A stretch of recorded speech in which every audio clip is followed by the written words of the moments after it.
When you're driving an older vehicle, it requires attention. No, it doesn't require, it commands attention. It demands respect. You have to dial yourself in. The car will not adjust for you. You need to adjust to the car.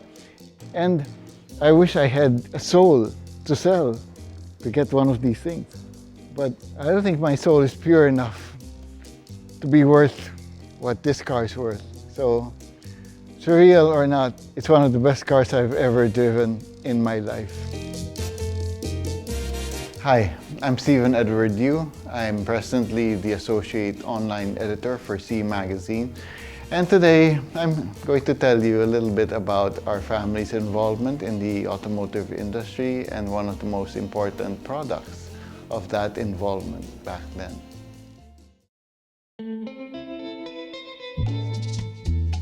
During World War II, a lot of Chinese and Americans were incarcerated to where the current UST, the University of Santo Tomas, stands. And one of my granduncles helped an American prisoner sacrifice his rations to help this particular American survive. Well, after the war, this American asked him if he wanted the rights to the exclusive assembly and distributorship of General Motors vehicles in the Philippines. So that offer was accepted along with his brothers, among which was my grandfather, Yutivo, then started the automotive division of the existing Yutivo Sons Hardware Corporation.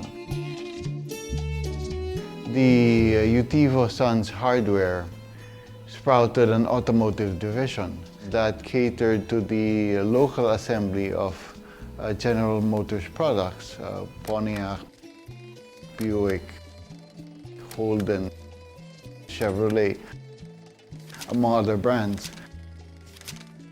The most significant product of that company, of that division, was the Yutivo Camaro. About 300 Camaros were made during its 3-year run from 67 to 69. They do have a historical significance because they were part of our Philippine automotive history timeline.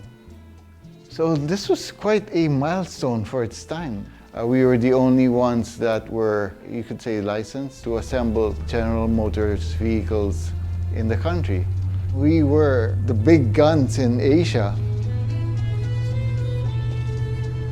Sometime in the early 70s, my grandfather, Yutivo, along with my dad, sort of separated from the GM side of things very briefly because they were offered an opportunity to distribute Ford vehicles here. So our GM, our Chevrolet showroom became a Ford dealership for a while. Now, the Yutivo Automotive Division actually had one plant was on Pasguanzon, the corner of UN Avenue Extension, which is now an Isuzu dealership. When the automotive industry sort of came to a halt during the last few years of martial law, Yutivo sold all its unsold inventory and parts. I can't help but feel that the family gave their all. So the automotive group may not be in the automotive business anymore. It's still around, and they are now focused on technology, IT, computers. The Camaro I'm talking about is a 68 butternut yellow SS resto modded Gen 1 owned by attorney Franco of Route 66 Real World Classics. And he and his partner, Alex Claudio, have gone through so much effort to piece this thing back together and bring it to a level that is way better than what would have first appeared in 1968. Now, in terms of specs and what made our Camaro different from the Camaro that was released in the US, even the local 250 cubic inch inline six was detuned. It had lower compression than what the Americans had because they believed that we had bad gas, and the lower compression ratio would help the local engines cope with the bad gas without detonating, or what's known in local parlance as tope. We also got a 3-speed manual transmission, and we got quite a few more local products owing to the government regulations at the time that required us to have a significant percentage of the equipment locally sourced.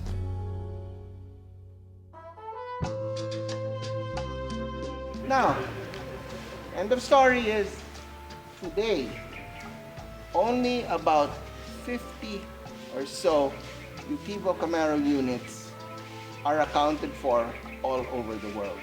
Some were exported. Oh, okay. A few ended up in New Zealand, 1 or 2 are race cars in the States. But ironically, this being an American car, because it was not built in the United States of America. If you bring a Yutivo Camaro to another country, like the United States, you will still pay import duties. So, you want to know what it's like to drive a car that's older than me, and I'm already old to begin with? I can sum it up in one word: it's surreal. I mean, we're so used to driving modern cars. They're light, they're quiet, they're easy to use. And to be driving a car that my family built gives me a newfound respect for my elders, for my ancestors, because they actually put together a really well-built car. And I'm not surprised that it's lasted this long. I don't know any of the new cars that will last 53 years and yet drive like it was built yesterday. And that's something I know I can be proud of, to say that my family actually built damn good cars.